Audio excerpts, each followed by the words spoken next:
લે આવી ગઈ તું માર્કેટ થી? હા, મને પાણી પાઉં થાકી ગયું બહુ. હું કહું છું તમને, સ્વીટી ભાભી મને રસ્તામાં મળ્યા હતા. ઈ એમ કહેતા હતા કે આબુ જવું છે. મેં સીધી નાક પાડી દીધી. અમને આવી ઠંડીમાં નો મજા આવે, અમારે નથી આવું. એને મને એમ કીધું કે લે આ ઠંડીમાં જ મજા આવે ને આબુ ફરવાની. મેં પછી એમ કહી દીધું ના ના, એને એવી આડી રજા ન મળે એટલે અમને આવીએ.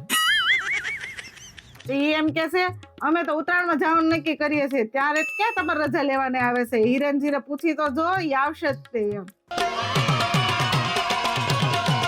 તો મેં એને એમ કહી દીધું ઉત્તરાયણના તો ઈ એવા શોખીન છે ને કે બપોરે ખાવાય નથી હેઠે ઉતરતા. એને પતંગ ચગાવવાની તો બહુ શોખ છે. એટલે અમારું તો એ ખાલી ઉત્તરાયણમાં પતંગ ચગાવવાનું જ પ્લાનિંગ છે. એટલે અમે ક્યાંય નહીં આવે. તમે જાઓ જ્યાં જવું હોય ત્યાં. કેમ મેં બરાબર કીધું ને? તમારે જવાની ઈચ્છા તો નહોતી ને? ના ના, તે બરાબર જ કીધું.